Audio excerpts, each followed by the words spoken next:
ஹாய்ஸ், இது உங்கள் அபி குக்கிங். இன்றைக்கி மட்டன் கிரேவி எப்படி வைக்கிறதுன்னு தான் பார்க்க போகிறோம். வாங்க. அதுக்கு நம்ம குக்கர் வச்சுட்டு அதில் 3 ஸ்பூன் எண்ணெய் ஊற்றியாச்சு பார்த்துக்கோங்க. நான் கடலை எண்ணெய் தான் யூஸ் பண்ணுறேன். நீங்கள் எந்த எண்ணெய் யூஸ் பண்ணுறீங்கன்னு கமெண்ட் பாக்ஸில் சொல்லிடுங்க.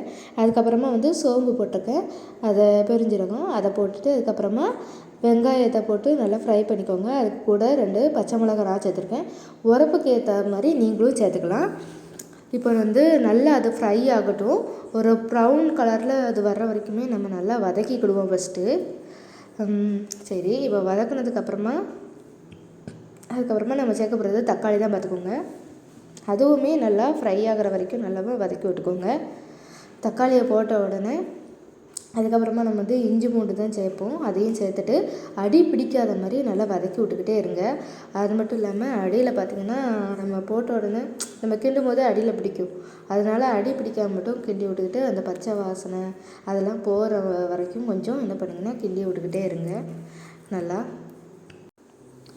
அடுப்பு நீங்கள் லோ ஃப்ளேமில் வச்சு கிண்டி விடுங்க. அப்படின்னா தான் அடியில் பிடிக்காது பார்த்துக்கோங்க. அதனால் சிம்மில் வச்சுக்கோங்க. தக்காளி நல்லா வதங்கிட்டு இப்போ நம்ம மஞ்சள் பொடியில் கொஞ்சம் சேர்த்துருக்கோம்.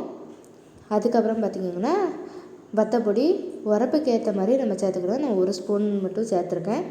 அதுக்கப்புறமா நம்ம வீட்டில் உள்ள குழம்பு தூள் தாங்க, அதை தான் நான் சேர்க்க போகிறேன். நம்ம அது ஃப்ளேவராக தான் நம்ம அரைச்சி வச்சுருக்கோம். கறி குழம்புக்கு நம்ம யூஸ் பண்ணுற மாதிரி தான் நான் அரைச்சி வச்சுருக்கேன் பார்த்துக்கோங்க. அந்த இதனால் அது ஒரு 2 ஸ்பூன் நல்லா சேர்த்து அதையும் நல்லா வதக்கி விட்டுக்கிடுவோம். அந்த எண்ணெயோட நல்லா வதக்கி விட்டுட்டு அதுக்கப்புறமா நம்ம ஆட்டுக்கறி மட்டன் அது கூட நம்ம சேர்த்துக்கிடுவோம். அதையும் இதுக்குள்ளே சேர்த்து அந்த கிரேவி அந்த இது கூட நல்லா வதங்குற மாதிரி நல்லா வதங்குற மாதிரி பண்ணிக்கோங்க. உங்களுக்கே தெரியும் இப்போ எந்தளவுக்கு நல்லா வதங்கியிருக்குன்னு. இந்த அளவுக்கு வதங்கினதுக்கப்புறமா ஒரு 5 நிமிஷம் என்ன பண்ணுங்கள், சிம்லேயே இருக்கிற மாதிரி பார்த்துக்கோங்க. அப்போ நான் சிம்லேயே இருந்துட்டு அது கொஞ்சம் கறி நல்லா கொஞ்சம் லைட்டாக குக்கர் ஆகிற மாதிரி நல்லா மூடி வச்சுக்கோங்க. இப்போ பார்த்துக்கோங்க, 5 மினிட்ஸ்க்கு அப்புறமா தான் நான் உங்களுக்கு காட்டுறேன். ஓரளவுக்கு நல்லாவே வெந்திருக்கிற மாதிரி இருக்கும் லைட்டாக. இப்போ நம்ம என்ன பண்ணுறோம்னா இதுக்கப்புறமா தான் நம்ம அரைச்சி வச்சுருக்கிற மசாலாவை இது கூட சேர்க்கணும் பார்த்துக்கோங்க. தேங்காவையும் அதுக்கப்புறமா பெரிய வெங்காயமும் இது கூட நான் சேர்த்துருக்கேன் பார்த்துக்கோங்க. அதாவது சின்ன வெங்காயம் இது கூட சேர்த்து அரைச்சோம்னா குழம்பு நல்லாயிருக்கும்.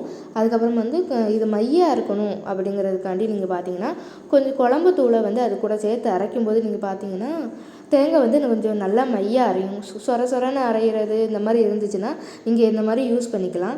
அதுக்கப்புறம் உப்பு சேர்த்துக்கிடுவோம்.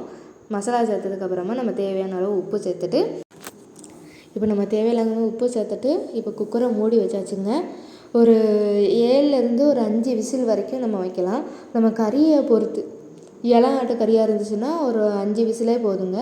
அதை விட கொஞ்சம் ரஃப்பாக இருக்கும் அந்த மாதிரி இருக்குதுன்னு பார்த்தீங்கன்னா நீங்கள் கூட ஒரு மொத்தமாக பார்த்திங்கன்னா ஒரு 7 விசில் இந்த மாதிரி வைக்கலாம்.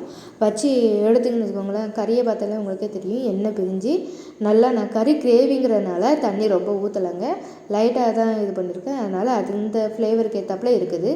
நம்ம சப்பாத்தி இட்லி இந்த இதுக்கு மாதிரி தொட்டுக்கிற தோசை இந்த மாதிரி இதுக்கு நம்ம யூஸ் பண்ணிக்கலாம். அதுக்கப்புறம் பார்த்திங்கன்னா பிரியாணிக்கு ஒரு கிரேவியாக வேணும் அந்த மாதிரினாலும் நம்ம யூஸ் பண்ணிக்கலாம் பார்த்துக்கோங்க. உங்களுக்கே தெரியும் எந்த அளவு கட்டியாக நல்லா வெந்திருக்குன்னு பார்த்துக்கோங்க.